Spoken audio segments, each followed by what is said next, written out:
Pelajaran kita sering sudah kita ulang-ulang Ibu. Yang dimaksud dengan membaca itu apa Bu? Qoro'a. Itu kan man qoro'a. Ini kan hadisnya kayak gitu tuh. Satu surat 30 ayat, siapa yang membacanya setiap malam dia menjadi pencegah. Apa yang dimaksud dengan qoro'a di situ Ibu? Iya, Bu Endang aja yang jawab, yang lain diam. Barakallah Bu, tabarakallah. Yang dimaksud dengan membaca itu baca dan paham dan mengamalkan Bu. Ini harus tertanam di dalam hati kita bahwa yang dimaksud dengan qoro'a atau tilawah, kan kita dengan Quran itu kan membaca atau bertilawah, adalah yang baca dan memahami dan kemudian mengamalkan. Dia tuh dalam hati itu kebayang gitu loh apa tuntutan ayat ini, dan dia berusaha melihat apa yang bisa dia lakukan. Tuntutan dari Quran surat Al-Muluk itu yang dimaksud dengan qoro'a Bu. Jadi kalau ada dalam diri kita ketika kita baca hammuna, keinginan terbesar kita itu namanya ham. Kalau hammuna, kapan selesai? Ini hati-hati. Ibnu Abbas mengatakan orang yang masih seperti ini, dia masih belum termasuk orang yang membaca. Sering Bu, kita sering, saya sadari betul Bu ya, kita sering kalau membaca itu keinginan terbesar kita itu adalah kapan sampai selesai gitu loh. Itu yang ada dalam hati kita tuh kapan selesai.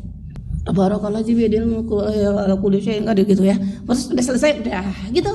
Jadi yang dia inginkan adalah selesai. Nggak ada keinginan lain gitu loh.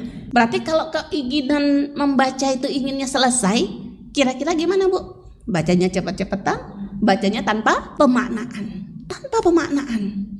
Bacanya tanpa penghayatan. Jadi kalau gitu seharusnya ketika kita baca, yang ada dalam hati kita tuh apa Bu?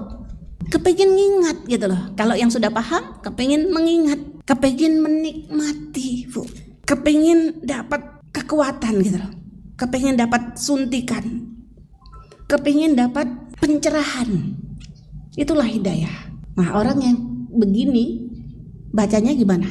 Pasti dia bacanya dengan menikmati, dengan perlahan, dengan memperhatikan, dan pasti terpengaruh Bu. Ketika ada yang membuat dia takut, dia pasti takut. Ketika ada yang membuat dia semangat, dia akan jadi semangat.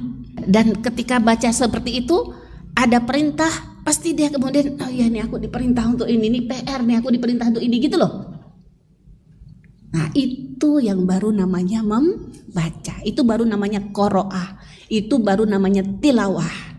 Sepakat ya ibu-ibu ya. Ini kita harus ingat-ingat dan harus kita ulang-ulang terus. Kita ulang-ulang terus. Dan ini sudah sepakat begitu ya. Saya juga belajar Bu, saya juga belajar ya. Dikatakan ya dalam buku. Jadi sudah sepakat, para sahabat itu sudah sepakat ketika mengatakan yang berhak menjadi imam masjid. Siapa? Kalau kita lagi rame-rame gini, yang paling berhak menjadi imam adalah siapa?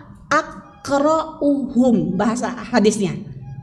Aqra'uhum itu artinya yang paling banyak membaca Al-Quran, yang paling banyak membaca Quran. Apa maksudnya yang hafalannya paling banyak?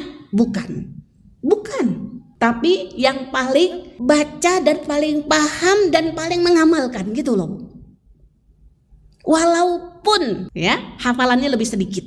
Jadi kata-kata qoro'a itu dia mencakup ketiga hal itu. Ya, ini ibu-ibu yang dirahmati Allah, dan kita juga insya Allah kalau kita pun hafalannya tidak banyak, hafalan kita sedikit, tapi kita paham yang kita hafal, ya, dan kita proses menjalankan apa yang kita hafalin itu. Nah, kita akan menjadi orang yang paling akro tadi, paling membaca Al-Quran ini. Walaupun itu ada begitunya Bu, walaupun hafalan kita tidak sebanyak yang lain, ya. Adapun yang membaca yang banyak, menghafal yang banyak, tapi kemudian dia tidak memahami, Al-Quran itu melaknat dia. Ya, Al-Quran itu melaknat. Al-Quran itu tidak lewat dari tenggorokannya, gitu. Nauzubillahi min zalik.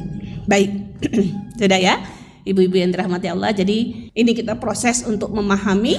Nanti kalau sudah paham, bukannya sudah selesai, ya, proses kita untuk kemudian menggali, mencoba mentadaburi, mencoba mendapatkan sesuatu yang nggak akan pernah kering. Jangan khawatir, jangan udah paham, udah dapat, udah berarti aku nggak dapat lagi nih, nggak mungkin. Pasti setiap kali kita baca, kalau kita mau menggerakkan hati dan pikiran kita, pasti akan selalu dapat sesuatu yang baru. Pasti nggak, Bu? Kenapa kok bisa bilang pasti? Karena kandungan Al-Quran itu banyak sekali. Nggak kebayang kan? Nggak kebayang kita. Jadi makanya nggak pernah. Jadi walaupun setiap hari kita akan membaca itu, kita akan dapat sesuatu, akan dapat gitu. Kenapa? Karena saking banyaknya. Kapan terakhir saya tanya bagaimana banyaknya kandungan Al-Quran? Ayo, bagaimana?